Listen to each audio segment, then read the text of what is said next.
আসসালামু আলাইকুম রহমতুল্লাহি ওবারাকাতুহু।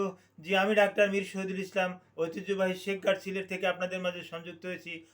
সিলেট থেকে সংযুক্ত হয়ে প্রতিনিয়তই আমি ভিডিও তৈরি করছি। আজকেও তারই ধারাবাহিকতায় চিকিৎসা বিজ্ঞানের আলোকে কোনো গুরুত্বপূর্ণ একটা চিকিৎসা নিয়ে আমি আলোচনা করে আপনাদেরকে শোনাবো। জি দর্শক শ্রোতা, আশা করি সৃষ্টিকর্তা আপনাদেরকে কুশলে রেখেছেন। মহান রব্বুল আলামিন আমাকেও কুশলে রাখছেন বিদায় আমি আপনাদের সম্মুখে এসে দু চারটা কথা বলার মতন স্কোপ পাচ্ছি। যে দর্শক শ্রোতা, আমি আপনাদেরকে একটা অনুরোধ করব, বড় ভিডিও তৈরি করব না, ছোট ভিডিও তৈরি করব। এই ছোট ভিডিওটা আপনি সম্পূর্ণরূপে দেখবেন। দেখার পর আপনার যদি ভালো লাগে তাহলে আপনি আপনার বন্ধুবান্ধবদের কাছে শেয়ার করে দেবেন। বন্ধুবান্ধবরা আবার তার বন্ধুবান্ধবদেরকে শেয়ার করে দেবে, যার পরিপ্রেক্ষিতে আপনি কিন্তু অবশ্যই একটা সোয়াবের ভাগী হবেন। আর ন্যূনতম যদি আমার ভিডিওটা ভালো লাগে তাহলে ভিডিওটা অবশ্যই সাবস্ক্রাইব করবেন। ভিডিওটা সাবস্ক্রাইব করে হ্যাঁ অল নোটিফিকেশন যে একটা বেল আছে ওখানে একটু টাচ করে রাখবেন। পরবর্তীতে আপডেট ভিডিওগুলো অনায়াসে পেয়ে যাবেন। যে দর্শক শ্রোতা, আর বাড়াবাড়ি নয়, আলোচনা করছি ফলিকুলাইটিস নিয়ে। What is folliculitis? Folliculitis is on kinds of skin disorder. Skin ডিসঅর্ডারটা কী রকমের হতে পারে? এটা শরীরের যে কোনো জায়গাতে হতে পারে। কি দিয়ে হতে পারে? কি জীবাণু দিয়ে হতে পারে? এটা স্টেফাইলোকক্কাস দিয়া সাধারণত এটা হয়ে থাকে। অন্য কোনো জীবাণু টিবাণু এখানে, ভাইরাস ব্যাকটেরিয়ার কোনো আর্ধিক্য এখানে পাওয়া যায় না। ব্যাকটেরিয়াই এখানে, ব্যাকটেরিয়াটার নাম স্টেফাইলোকক্কাস অ্যাউরিয়াস।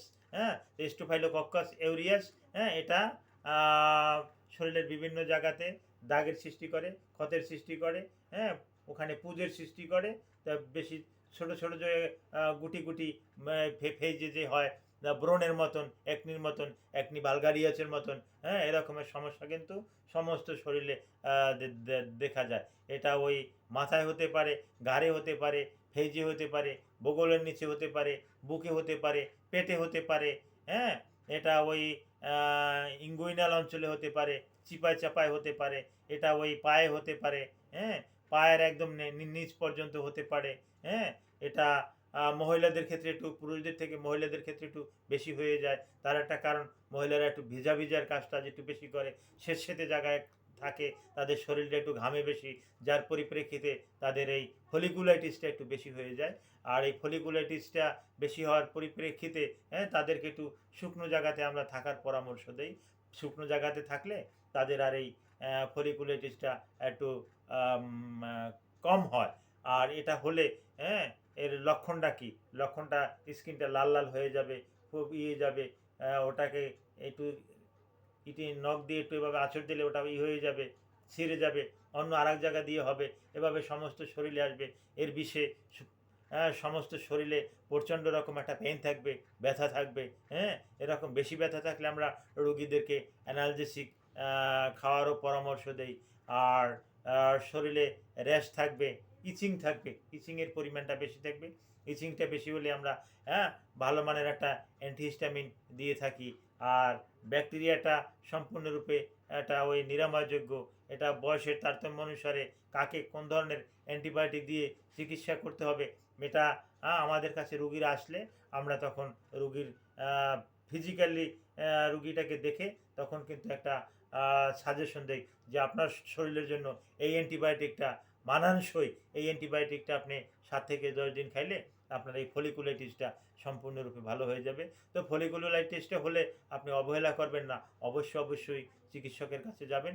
চিকিৎসক আপনাকে প্র্যাকটিক্যালি দেখবে, দেখে তারপর আসে এটা ট্রিটমেন্ট করবে। আর ফলিকুলাইটিস এর সাথে কিন্তু কিছু কিছু কালো কালো ছোপ দেখা যায় না, তার মানেই এখানে কিন্তু ফাঙ্গাস নাই। তো এখানে ফাঙ্গাসের যদি আপনার ট্রিটমেন্ট দেন তাহলে উপকার না হইয়া আরও অপকার হয়ে যেতে পারে। সুতরাং অভিজ্ঞ চিকিৎসকের কাছে যাবেন।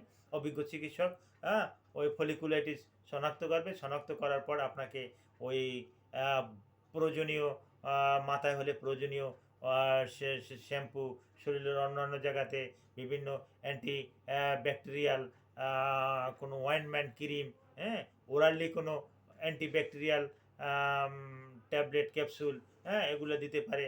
বা ইচ্ছে করলে ডক্টরে ইনজেক্টেবল ফর্মেও যেতে পারে। এটার রুগীর উপরে নির্ভর করে, রুগীর রোগ কতটা আছে এটার উপর ভিত্তি করে ডাক্তার একটা পদক্ষেপ নেবেন।